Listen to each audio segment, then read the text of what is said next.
안녕하세요. 안녕하세요. 네.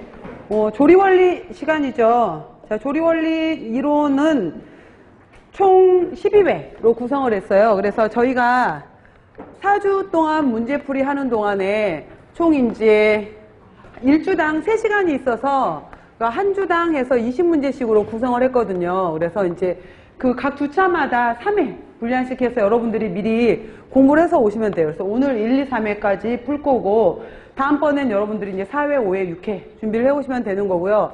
그래서 조리원리 같은 경우에는 2교시 시험 문제, 2교시 시험 문제에서 식품학 및 조리원리로 해서 들어가게 되면서 이 조리원리 과목 같은 경우에가 오히려 딱 떨어지는 과목이 아니라서 이게 굉장히 헷갈려요, 여러분들. 그리고 이제 이론 공부해 보셨으면 아시겠지만은 외워야 될 게 굉장히 많아요. 많고, 조리원리 같은 경우에는 또 단독으로 조리를 물어보기도 하지만은 식품학 베이스가 없으면은 또 풀기가 굉장히 어려운 부분이거든요. 그래서 조리원리라고 했지만은 요즘은 이제 사이언스 이렇게 들어가게 되면서 조리과학으로 들어가게 되면서 오히려 여기에서 이제 뭐 실험조리라든지, 그래서 저도 이제 실험조리도 들어간다라고 해서 다음번 제가 구성하는 문제 중에서도 예를 들어서 오늘 문제 중에도 달걀찜 문제가 있을 거예요. 그럼 달걀찜 문제에서도 달걀찜에 우유가 들어갔었을 때, 뭐 설탕이 들어갔었을 때,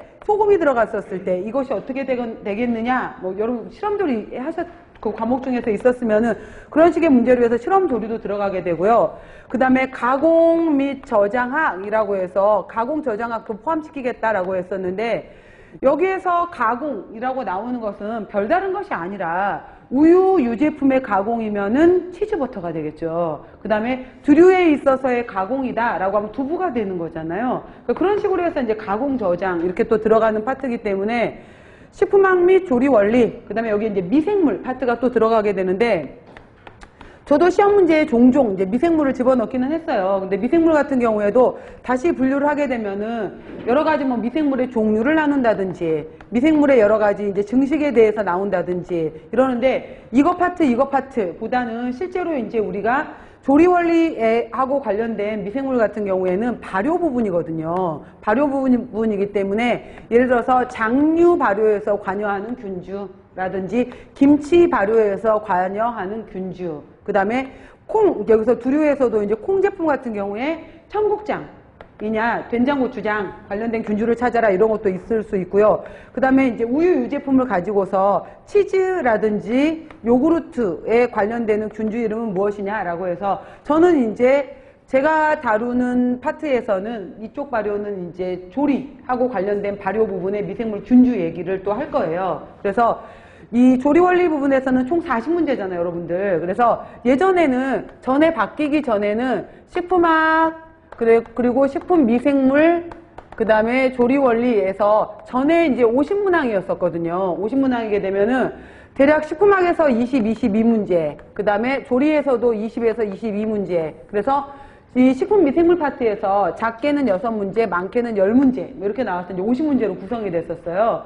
근데 지금 이것이 이제 총 50문항이었다가 바뀌었던 게 이제 40문항으로 바뀐 거잖아요. 그래서 일단은 저도 조리원리 구성 문제는 각 회당 20문항 정도로 해서 구성을 했어요. 그래서 이런 식으로 해서 2교시 시험 문제로 들어가고 식품학 및 조리원리가 있고 총 문항수는 40문제 이렇게 기억을 하시면 돼요. 그리고 이제 같이 이론 교재 있으신 분들은 이론 교재랑 같이 병행을 하시고 보시면 되는데, 첫 번째 여러분들 조리 원리 같은 경우에도 목차를 한번 살펴보시게 되면은 맨 처음에 나왔던 게 조리 원리에서도 개요 부분을 얘기했었어요. 조리의 개요, 여러 가지 개요에 대해서 얘기했었고, 두 번째로 들어왔던 것이 이제 예를 들어서 공유, 그 다음에 전분, 그 다음에 밀가루 이런 내용들이 있었고요. 그 다음에 탄수화물류에 해당이 되는 것들이 쭉 있었어요. 그래서 서류 부분이 있었다든지 당류, 그래서 이제 두 번째 크게 들어오게 되면은 공유, 전분, 밀가루, 서류, 당류, 주로 탄수화물이 많은 것들이죠. 그 다음 들어가게 되면은 이제 크게 봤었을 때는 육류, 그 다음에 어류, 그죠? 그 다음에 난류, 그 다음에 우유 유제품이 있고, 그 다음에 콩, 제품으로 보게 되면서 두류를 또 여기로 같이 넣을 수가 있어요. 큰 분류, 주로 이제 단백질을 많이 구성하고 있는 것들에 해당이 되겠죠. 그 다음에 뭐 유는 따로 구별할 수가 있고요. 그 다음에 또 5번째로 넘어오게 되면은 채소, 그 다음에 과일, 그 다음 해조, 버섯 이렇게도 있고요. 그 다음 이제 여기까지가 메인에 해당이 되는 것이고, 그 다음에 젤라틴 문제라든지 한천 이런 것들로도 구성이 되고요.